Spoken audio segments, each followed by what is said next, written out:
estrategia del día es traída para vos por bloomberlinia.com.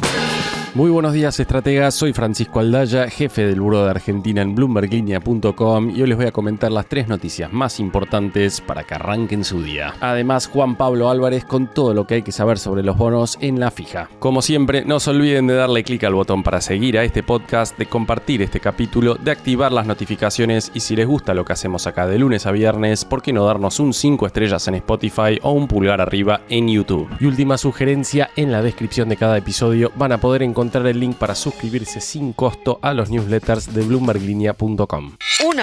La desaprobación del presidente Milei escaló al 62,4% en julio, esto según la última encuesta de la brasileña Atlas Intel para Bloomberg News. El dato tiene su peso por el historial de la consultora que anticipó el triunfo de Milei en el 2023 y también la victoria de Abelardo de la Espriella este año en Colombia. Dicho sea de paso, este viernes último asumió a Abelardo de la Espriella como presidente de los colombianos. El rechazo a Milei subió 4,4 puntos frente al 58% de junio, aunque todavía queda por debajo del pico de 63% que registró en abril. La aprobación, en tanto, bajó de 40 a 37,1% en el último mes, mientras que sobre la gestión el 54,7% la calificó como mala o muy mala y el 30,1% como excelente o buena. La desaprobación fue más alta entre mujeres que entre hombres, llega al 77% entre jóvenes de 16 a 24 años y trepó a 79% entre los que ganan menos de 630.000 pesos por mes. En cambio, la aprobación sube al 45% en los ingresos superiores a 3 millones de pesos. Analizando los datos del 2023, entre quienes votaron a Milei, el 71% aprueba de su gestión, mientras que entre los votantes de masa, la desaprobación llega al 98,5%. El relevamiento se hizo sobre 1.120 adultos entre el 30 de julio y el 3 de agosto, con un margen de error de 3 puntos. Para Jimena Zúñiga, economista de Bloomberg Economics, Milei sigue teniendo chances de ser reelegido, pero sus índices de aprobación distan de ser convincentes actualmente y la incertidumbre debería seguir pesando sobre los activos argentinos hasta las elecciones. De hecho, como veremos más adelante, el viernes cayeron los bonos soberanos argentinos en Nueva York, contrastando con lo que pasó con los brasileños y mexicanos. Cierro este bloque comentando lo que fue una votación clave el viernes por la madrugada, donde el Senado aprobó por 37 votos contra 33 la ley de inviolabilidad de la propiedad privada, aunque el oficialismo tuvo que retirar antes de la votación otra disposición clave, la que flexibilizaba las restricciones al uso del suelo tras un incendio en medio de las protestas que se dieron frente al Congreso. El proyecto pasa entonces a diputados sin ese capítulo y el de la extranjerización de las tierras. 2. Mercado Libre señaló en su último balance una demanda del consumidor más débil en la Argentina, que resultó en una menor tasa de crecimiento para su operación de e-commerce en el país. Del formulario que presentó la empresa a la SEC para el segundo trimestre se desprende que el valor bruto de mercadería vencida, o GMV en la jerga financiera, creció 38% interanual en dólares constantes entre abril y junio, contra 41% en el primer trimestre y 75% un año atrás. Por otro lado, la cantidad de artículos vendidos también perdió impulso, avanzando 22% interanual contra 46% un año antes. Y los márgenes de Meli también se comprimieron en la Argentina, pasando de 43,3 a 33,9% en el último año, aunque siguen siendo por lejos los más amplios de la compañía, muy por encima de Brasil con 10% y México con 13,1%. La facturación total de Meli en Argentina fue de 1.839 millones de dólares en el trimestre, una suba de 20,4% interanual y la pata financiera pesando cada vez más. Los servicios financieros nucleados en Mercado Pago aportaron 64% de esa facturación, con los ingresos por créditos saltando casi 39%. Recordemos que en el último año Meli lanzó en Argentina su tarjeta de crédito. Aún así, Argentina pierde peso en el consolidado, pasó de representar 22,5% de los ingresos netos hace un año al 18,1% en el segundo trimestre. Como venimos marcando en este podcast, cada vez que hablamos de Meli, Brasil ya representa más de la mitad de esa facturación. La advertencia de Meli coincide con los datos de consumo masivo que venimos viendo subiendo en la Argentina en las últimas semanas. Según la consultora Sentia, las ventas del sector acumularon una baja de 2,9% interanual en el primer semestre, con caídas en supermercados de cadena, autoservicios y mayoristas. Pero el comercio electrónico es la gran excepción, con un avance de casi 35% en el semestre. A Mercado Libre se le suma cada vez más competencia de plataformas chinas como Shein y Temu y de Amazon misma, y las importaciones vía courier alcanzaron un récord de $125 millones en junio, eso según el INDEC.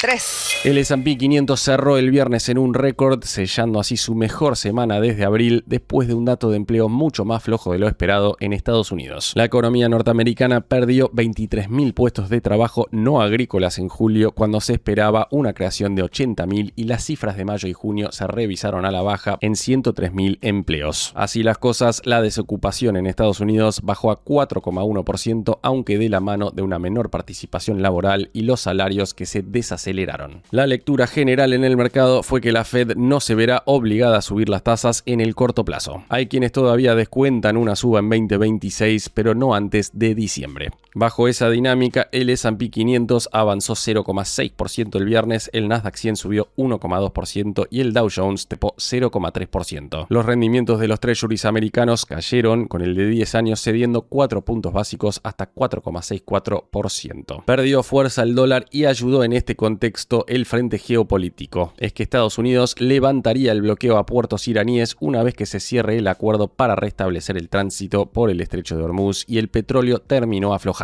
Concretamente, el Brent cedió 0,2% para quedar en $82. Como dijo Brett Kenwell de la plataforma de inversiones eToro, el dato fue lo suficientemente débil como para aliviar la presión sobre la Fed, pero no tanto como para señalar que la economía estadounidense se está enfriando demasiado. Según reportó Bloomberg News, en Goldman Sachs Asset Management apuntaron que el freno del empleo respalda una pausa en septiembre. La atención del mercado pasará ahora al dato del IPC, que saldrá en Estados Unidos este miércoles 12 de agosto a las 9:30 de la mañana de Argentina.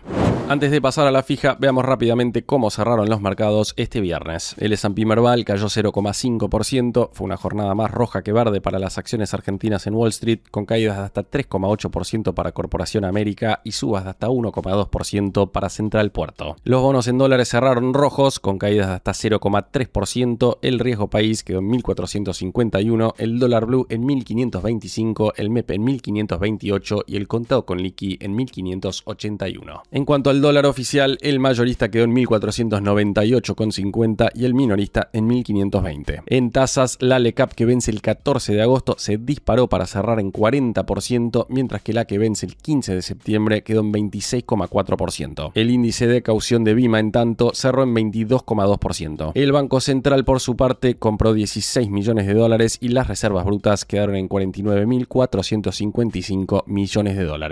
La fija. Y ahora escuchamos a Juan Pablo Álvarez con todo lo que hay que saber sobre los bonos. Buenos días, inversores. Vamos a hablar de bonos. Me tomé 2 semanas de vacaciones y me vuelvo a encontrar con ustedes justo cuando está regresando la volatilidad en las tasas en pesos. Y para describir esta situación voy a remitirme a citar un informe de GMA Capital y abro comillas. La paz financiera del primer semestre empezó a crujir. Tras un semestre de compresión desde 35% hasta 22% de TEA, las tasas en pesos subieron en toda la curva durante el último mes. La letra S14 G6 subió de 23,8% a 25,5% y los tramos largos escalaron hasta 29%. La curva SER mostró un bear steepening elocuente, con el tramo corto salteando de 1,5% a 4,5% anual. ¿Qué cambió? 5 hilos se habrían retroalimentado. El financiamiento neto de julio, 6,2 billones, infló el stock de deuda en circulación. El repo del Banco Central cayó a mínimos desde febrero, restando liquidez. El gobierno priorizó la estabilidad cambiaria y moderó las compras de $93 millones a $23,8 millones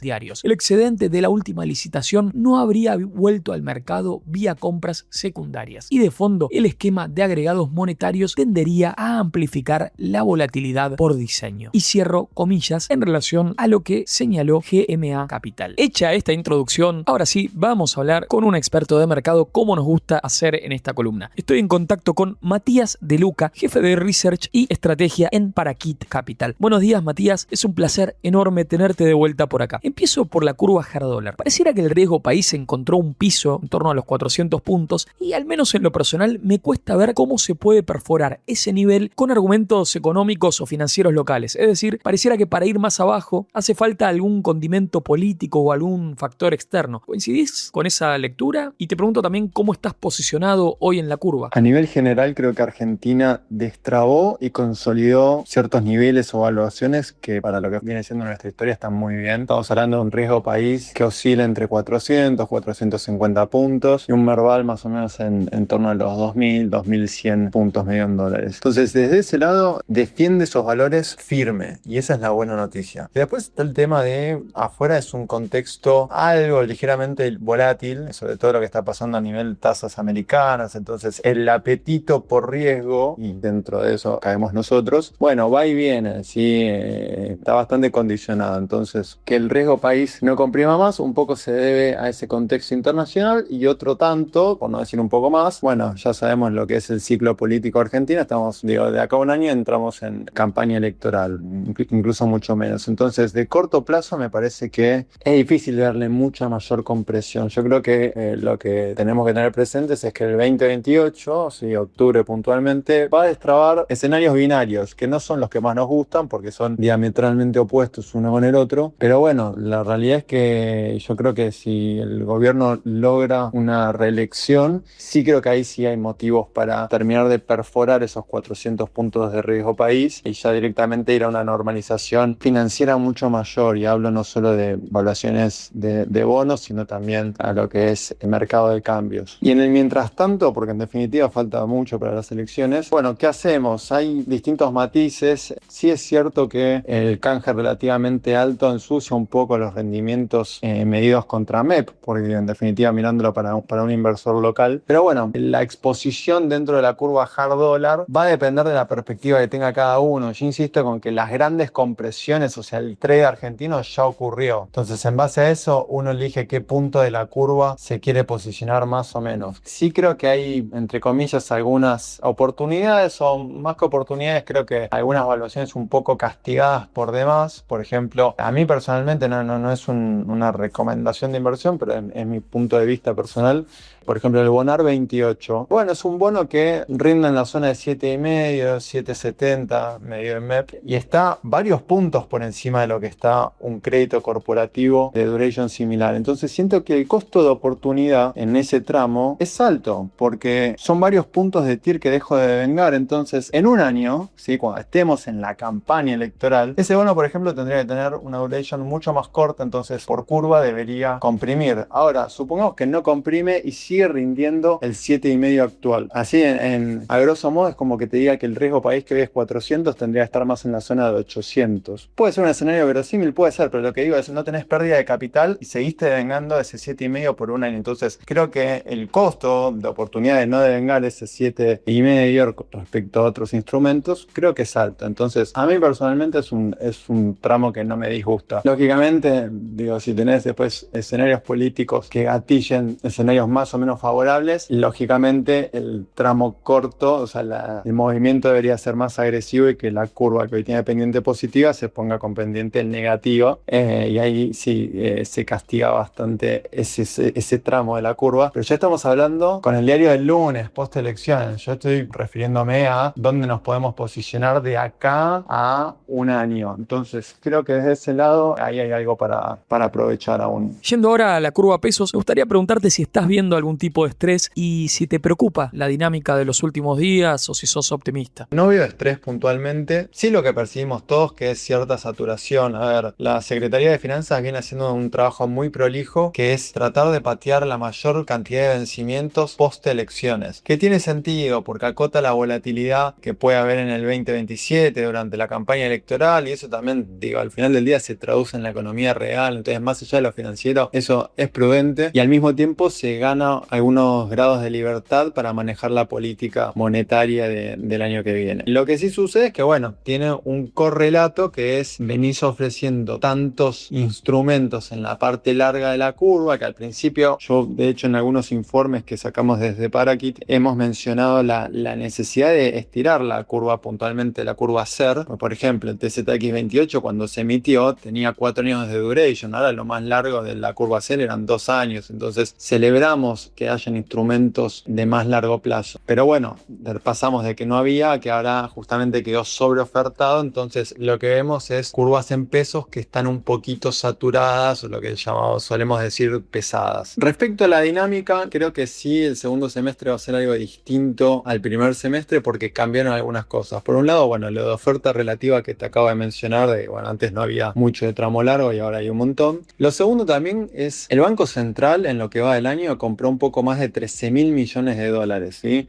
Para lo cual tuvo que emitir pesos. Ahora la demanda de dinero viene mejorando, pero no es que mejoró o subió abruptamente. Entonces, en definitiva, el Banco Central emitió pesos que la gente no es que fue a demandarlos por completo. Entonces los tiene que esterilizar. ¿Por dónde los esteriliza? Con títulos del Tesoro a través de cada licitación quincenal. ¿Y dónde los colocaba? Principalmente en el tramo largo. Entonces, durante el primer semestre, toda esa compra de reservas que venían en muy buena velocidad servía de combustible para abastecer esa oferta de títulos nuevos. Entonces, ahora pegamos la vuelta, si se quiere, en la curva, donde ahora tenés muchos más instrumentos y el ritmo de emisión de pesos por compra de reservas va minorando. Entonces, desde ahí el combustible también baja un poco. Entonces, bueno, quizás ya pasamos a un escenario donde en vez de haber compresiones hay devengamiento. Y por último, sí que creo que es lo que está ocurriendo más, voy bien a lo coyuntural de esta última semana, 10 días, sí creo que se está en cierto modo juntando el hambre y las ganas de comer, porque por un lado tenés muy ofertado de títulos el tramo 2028 en adelante, por otro lado sí, sobre todo en la última licitación fue evidente el alto grado de apalancamiento, ¿sí? De hecho, justamente el Tesoro tomó casi 4 billones de pesos de más, pero no los sacó de circulación, los dejó en el sistema financiero y aún así las tasas subieron porque en definitiva hay la misma cantidad de pesos, pero hay más bonos, hay más apalancamiento, por eso sube la tasa. Y si la posición técnica del mercado no es la mejor porque están todos apalancados con ese tramo y falta, si se quiere, que aparezcan los bits porque justamente están todos del otro lado. Eso puntualmente lo que está ocurriendo estas semanas. Y después también creo que está la cuestión cambiaria, porque incitar el carry trade, bueno, las tasas subieron, desde ese lado sí es un poco más atractivo, pero hay cierta demanda cambiaria o de cobertura y se ve a través de lo que se opera de dólar link o a veces de futuros. Entonces creo que si el tipo de cambio acomodara un poco más arriba, y acá insisto, no estamos hablando de una devaluación, pero te pongo un ejemplo. Si el tipo de cambio hoy, que es 1500, pasa a 1550, se da cierto acomodo, decís, bueno, listo, se movió 50 mangos, ¿se va a mover 50 mangos en los próximos 10 días? Y creo que no, pues el movimiento ya lo hizo, bueno, listo, me posiciono en pesos y ahí vuelve, si querés, muy cortito, pero vuelve un poco el carry y ahí comprimen un poco las tasas, y ahí es donde yo diferencio. Bueno, una cosa es el tipo de cambio de la economía, donde al tipo que está en la calle, si el dólar se mueve más o menos 50 mangos, no le va a cambiar la ecuación, pero a nivel financiero que está todo tan ajustado, sí. Entonces creo que hoy, status quo, te diría, es una curva que está un poco pesada, que veo más, en el mejor de los casos, devengamiento de compresiones. ¿Qué tendría que ocurrir para que hayan, entre comillas, grandes compresiones? Bueno, un cambio en el sesgo de la política monetaria o si querés de licitaciones, es decir, bueno, tengo un rollover menor del 100% en 2 licitaciones e inyecto pesos, o un cambio en la política cambiaria donde decís, bueno, lo dejo correr un poquito el FX y ahí sí vuelve el apetito porque ves en el atractivo relativo, ves mejor el posicionamiento en pesos y ahí aparecen. Matías, te pido una descripción sobre cómo vienen interviniendo el Tesoro y el Central en bonos en pesos y en ROFEX. Acá el gobierno me parece que descubrió una forma creativa de ir manejando la cuestión cambiaria sin tener que sacrificar reservas, que es vía la curva dólar link, porque en definitiva, si yo te ofrezco dólar link, estás cubierto de la cuestión cambiaria, pero diferís la demanda en el MULC. Entonces, desde ese lado creo que es una forma inteligente de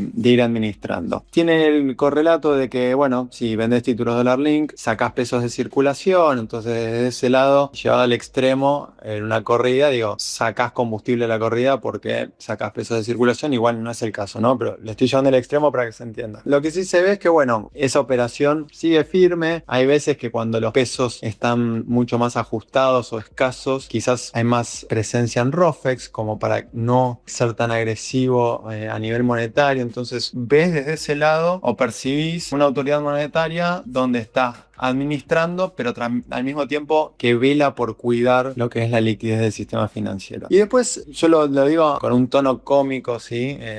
Tomámelo entre comillas, pero cuando uno piensa cuál es la tasa de referencia de la economía, más allá del 20% de simultáneas para lo que es exceso de liquidez, pero la realidad es que el Banco Central, operando vía operaciones de mercado abierto, o sea, compra-venta de bonos, va fijando la tasa de dólar link corto a 20-30 días. Entonces, más o menos, yo lo que veo es que el dólar link del próximo vencimiento, o sea, del mes en curso, suele operar en 2 dígitos de tasa anual. Entonces, eso te genera, si querés, cierto desacople en la curva a pesos, porque por un lado al inversor le permite cada 30 días resetear su escenario cambiario, y por otro lado, si hubiera demanda de cobertura o incertidumbre, si no estuviera esta tasa de dólar link, bueno, la tasa en pesos te tendría que compensar esa incertidumbre. Entonces no tendríamos las tasas cortas que tenemos hoy, serían mucho mayores. Entonces, ofrecer el dólar link te permite cierto desacople de la curva a pesos, y tener tasas, digamos, más bajas y estables ayuda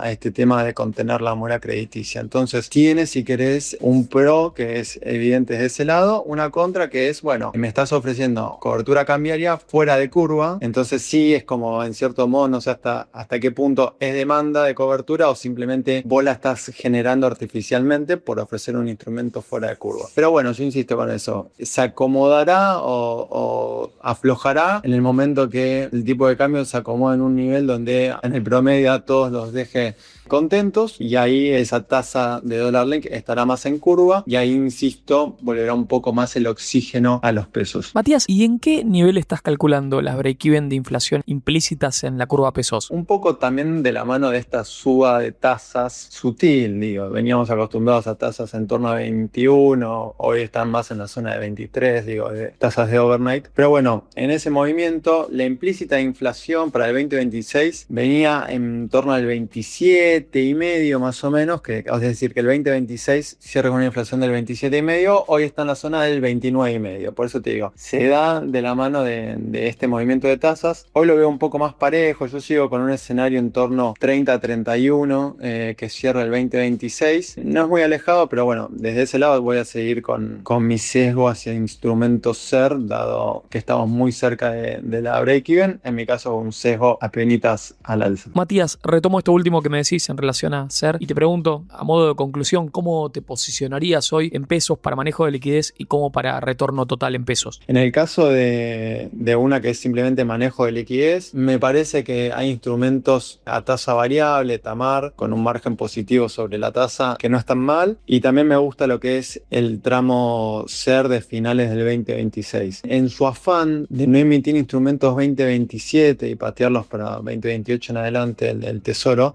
bueno, me parece que el tramo diciembre 26, marzo 27, o ese sector de la curva, me parece que va a ir ganando cada vez más atractivo por falta de instrumentos. Entonces, ese tramo me parece que está bueno, incluso cuando uno ve las tasas forwards. Bueno, en el caso de diciembre está arriba de 5 la tasa, mirando septiembre contra diciembre. Entonces, me parece que incluso si hubiera un poquito más de suba de tasas, ya está incorporado en precios, y el devengamiento me parece bastante atractivo. Y después, para lo que es retorno total en pesos, insisto con esto, para carteras, dado todo lo que venimos charlando de cómo está el contexto de los pesos, donde bueno, quizás nos arriesgamos un par de semanas con poco o sin devengamiento por la posición técnica del mercado, bueno, para carteras que no tienen que ir midiendo MTM de forma diaria, me gusta el tramo largo. La realidad es que veo el spread entre instrumentos en pesos contra dólar, y me parece que algunos títulos están baratos, pero bueno, insisto con esto, tema de ir teniendo que marcar MTM. Si no lo tenés que hacer, me parece que se van dando oportunidades de entrada ahí, y si no también puedes combinar una estrategia barbell donde te parás en finales del 26 con un poco de 28 y ese rendimiento me gusta también. Y por último, respecto a la tasa en sí, yo creo que apostar a la TAMAR en definitiva es apostar a la desinflación, porque personalmente no veo al Banco Central moviendo a la baja su tasa de simultáneas. Entonces, a la hora de contrastar un instrumento TAMAR con uno SER, para que el componente real de la TAMAR suba, en definitiva necesitas que baje el IPC. Entonces, desde ese lado, creo que las valuaciones en el tramo largo a veces están muy finas entre SER y TAMAR, pero en el caso de tasa fija contra TAMAR, me parece que este último, en el relativo, está mucho más barato. Y ahí pasaba por la fija Matías De Luca de Parakit Capital. Y para cerrar, tenemos un invitado de lujo, pero de lujo de verdad. Estamos en contacto con Francisco Rosenberg, director de Wealth Management para Latinoamérica de BlackRock. Sí, BlackRock, el mayor administrador de fondos del mundo. Buenos días, Francisco, bienvenido a este podcast. Francisco, en el último Outlook semestral de BlackRock se observa un sesgo bastante positivo hacia el mercado estadounidense. Me gustaría que me cuentes un poco por qué. Justamente hace poco publicamos nuestro outlook de mitad de año, donde se indica la sobreponderación en acciones americanas ligado a nuestro view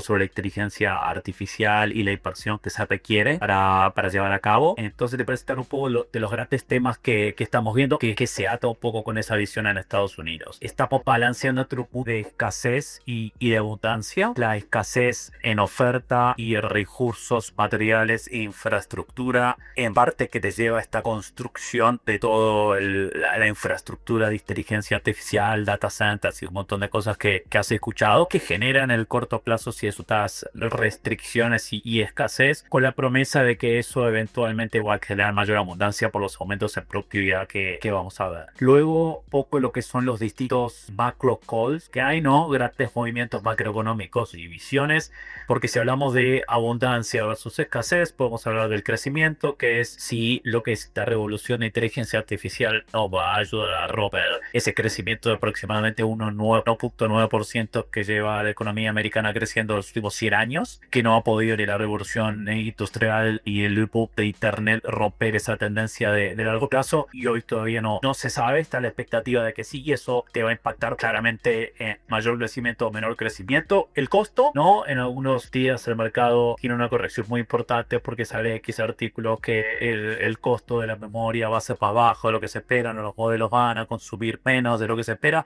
y el otro día vemos lo contrario, 2%. Entonces, muchísima volatilidad. Tasas de interés hoy con una presión al alza en tasas de interés, hoy con una presión de tasas y mayor endeudamiento del sector corporativo, los hyperscalers que han consumido gran parte de su free cash flow para fund de estas inversiones en data centers, por ejemplo, que están yendo a los mercados de capitales. Entonces, mayor deuda del sector corporativo y se está pidiendo mayor compensación en tasas, pero a la vez, si vamos a tener un crecimiento exponencial y romper esa tendencia de cerca del 2%, el ratio de Producto Bruto sobre deuda debería achicarse, con lo cual podríamos esperar tasas más bajas. Después, lo que son los conflictos geopolíticos, si son de corto plazo, si son de largo plazo, si el mercado puede ver más allá de ellos, ¿no? Por lo que hoy tenemos una disrupción en lo que es petróleo, pero petróleo capaz es recurso del pasado, y lo que tenemos que pensar es el recurso es electricidad, memoria. Y después el liderazgo que va a tu pregunta de Estados Unidos, del mercado accionario, que hoy es un gran player, lo que es inteligencia artificial. Y entonces, pues, antes nosotros nos movíamos capaz con un escenario base, y si pasa A, bueno, tenemos un target más positivo para tasas, Producto Bruto, etcétera. Si pasa B, capaz un poco más negativo, y hoy todo lo que te acabo de decir está muy polibifurcado. Si se da un escenario, es totalmente contrario al otro. Estás hablando que con tasas de interés de 5%, que es donde estamos hoy, la tasa de 30, tu costo máximo de 17 años en la semana pasada, o si efectivamente tienes un boom en el crecimiento, puedes estar hablando de tasa del 3%. Esa diferencial de 200 puntos básicos es el día y la noche, como lo sabes. Entonces, no esto es que hay un escenario base y desvíos en los distintos escenarios, sino que tenés outcomes totalmente distintos, y por eso la volatilidad que está habiendo en los mercados. Y después, nuestra visión de que los portafolios tienen que ser repensados, y habrás escuchado capaz el concepto de portafolio total, que capaz ahora está un poco más se lo escucha mucho más. Quiero pensar que el 60% de acción, el 40% en renta fija. Nosotros hablamos que hoy es más 50, 30, 20 siendo alternativo, pero directamente ni pensado de esa manera. Quiero exposición a estos 4 temas. Quiero exposición a inteligencia artificial, quiero exposición a minería, y después cómo eso lo traduzco en tipos de activos, y después cómo lo traduzco en implementación, índices, manejo activo, activos públicos, activos privados, etcétera. Entonces, para ahí te lo resumo. La escasez que hoy en el corto plazo está generando la inteligencia artificial, que podría generar abundancia en el futuro. Hay un signo de pregunta. Lo que es ingresos recurrentes y cómo cambia la relación de ICA. Hoy tenés aproximadamente 80% de los bonos veranos riendo más de 4%. Eso previo a COVID era 20%. Entonces hay para el inversor mucha más posibilidad de alocar en renta fija. Ahora bien, también hay un riesgo de duración distinto al que había previo a COVID. La correlación entre bonos y acciones previo a COVID era negativa, y estás hablando de los últimos 5 años se tiene una correlación positiva de 7% entre acciones y globales y bonos globales. Entonces ya renta fija a larga duración te puede servir como ingreso, pero no te sirve capaz para proteger el portafolio de un shock en los mercados. Entonces se está repensando y capaz alocando, y nuestro view que lo habrás visto, capaz va la parte corta y mediana de la curva. Y lo último te decía, beyond etiquetas, no más allá de las etiquetas, quiero estar tanto en renta fija, no quiero estar invertido tanto en este tema. Y ahí creo que te estoy respondiendo un poco la pregunta de Estados Unidos, que hoy Estados Unidos es una de las principales maneras de invertir en lo que es la revolución de inteligencia artificial, no particularmente en X modelo de esta compañía, sino un poco la cadena de suministros, y lo que hoy se dice mucho, los cuellos de botella, lo que se necesita para la construcción de estos modelos, data centers, y la electrificación para darle poder a estos data centers. Sin un poco te llevé capaz por tu lado, pero capaz para hablar un poquitito los principales temas que nosotros estamos viendo en nuestro outlook, que nos lleva a tener como 2 goals importantes: estar sobreponderados en acciones norteamericanas y también estar sobreponderados en renta fija de corta y mediana. Francisco, y en BlackRock, ¿cómo están viendo a Argentina tanto en renta fija como en renta variable? Mira, el argentino, lo que hemos visto, obviamente hemos visto ya varios años de reformas, reducción del déficit fiscal. Obviamente se están reconstruyendo reservas, una visión podríamos decir en la dirección correcta. Creo que ahí de nuevo, y ahora recientemente anuncios de una reforma del Banco Central buscando darle más independencia. Entonces sí, como está particularmente en las reformas en sí, lo que se indicaría la dirección correcta, necesitamos ver consistencia, ¿no? Porque 2 años y medio, y lo digo para cualquier país, es un montón de tiempo para mí como individuo, es muy poco tiempo para un inversor que va a invertir en data center o en una compañía eléctrica tipo que de 20 años. Entonces consistencia en esas reformas y en esa dirección es lo que se necesita, pero te diría que pues ese mensaje es para Argentina y para cualquier otro país, no solo de la región. Consistencia, la oportunidad está. Pero hoy en día están afuera de Argentina, me imagino. Como inversores tenemos portafolios globales, públicos, privados, y de alguna manera u otra tenemos inversiones en Argentina. Podemos corroborar los datos que sean públicos. Hoy Argentina es parte de conversaciones que antes no estaban. Obviamente no fue reclasificado a mercados emergentes, entonces muchos productos que siguen índices de mercados emergentes pueden invertir off benchmark. Entonces te diría una rapera grande debido a la cantidad y la profundidad de nuestra plataforma. Tenemos instrumentos que de alguna manera obviamente invierten en Argentina. Y te consulto ahora por Latinoamérica. ¿Les gusta algo dentro de la región? Mira, desde un punto de vista de evaluaciones hemos tenido un view bastante positivo en Brasil, particularmente, que ahí es view macroeconómico y no tanto reformas particularmente estructurales. Pero si ves desde el punto de vista de evaluación, solamente esa métrica, Brasil, México y Chile son los lugares que nos parecen más atractivos. Evaluación de equity, te diría, y en renta fija también Brasil y Colombia. Este año tuvimos algunos ruidos en el mercado de crédito privado y bueno, dado que BlackRock es un jugador grande en este segmento, me gustaría preguntarte si creen que ya pasó lo peor. Como algo sistémico. Tampoco te iba a decir, no es algo que no se mida de ninguna manera. Obviamente el primer trimestre hubo un poco más de ruido por así decirlo. También lo que hemos visto es la evolución de los mercados alternativos y estructuras en las cuales se ofrecen soluciones de mercados alternativos entrarán en el mercado de wealth management, ¿no? Tomemos acá activos privados y deuda privada. Históricamente lo acceden inversores institucionales, estructuras que pueden tener de 6 a 8 años de duración. inversión, donde se hacen compromisos de X cantidad de capital y se va llamando y eventualmente se va devolviendo. En los últimos, te diría, 4 años, mediante innovación en las estructuras, se han ofrecido vehículos que te dan la posibilidad de acceder a una liquidez en caso que la necesites.